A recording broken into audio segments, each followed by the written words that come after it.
address the nation's border crisis quickly falling apart on Capitol Hill. Yeah, look, the one thing everyone agrees on is that something needs to be done. That led to a bipartisan deal in the Senate, but Dan Bowen's, before it's even voted on, it could be falling apart. Exactly right, Kurt and Rosanna. And you know what? This affects us here in the city. The most pressing short-term challenges arising from the migrant crisis are unfolding here in New York. A surge in population straining the city's budget and resources. At the forefront, a spike in crime, exemplified by last week's attacks on NYPD officers.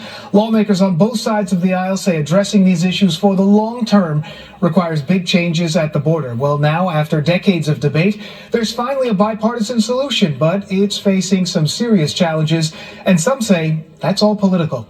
Here's what's happening. The Senate released its $118 billion spending plan, which addresses the southern border, as well as funding for Ukraine and Israel. However, the deal may be dead on arrival in the Republican-led House. The agreement proposes tying border and immigration reforms to foreign aid. It includes more money for Ukraine and Israel, and also about $20 billion for border security. Big changes to the border.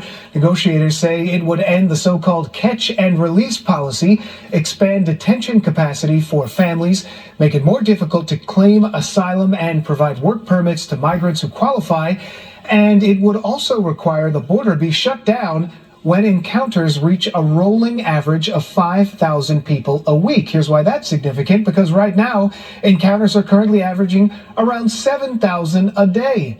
So far, though, Republicans in the House are rejecting it.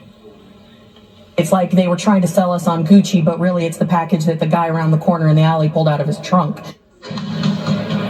So a lot of people saying just not good enough. But here's the thing. Despite that criticism, the union representing border agents has endorsed the bipartisan Senate negotiated plan, calling it much better than the status quo. So this union, which typically does not necessarily go for things, is in favor of this. However, the whole deal appears to be falling apart, and it may not even be debated in the Senate, let alone the House.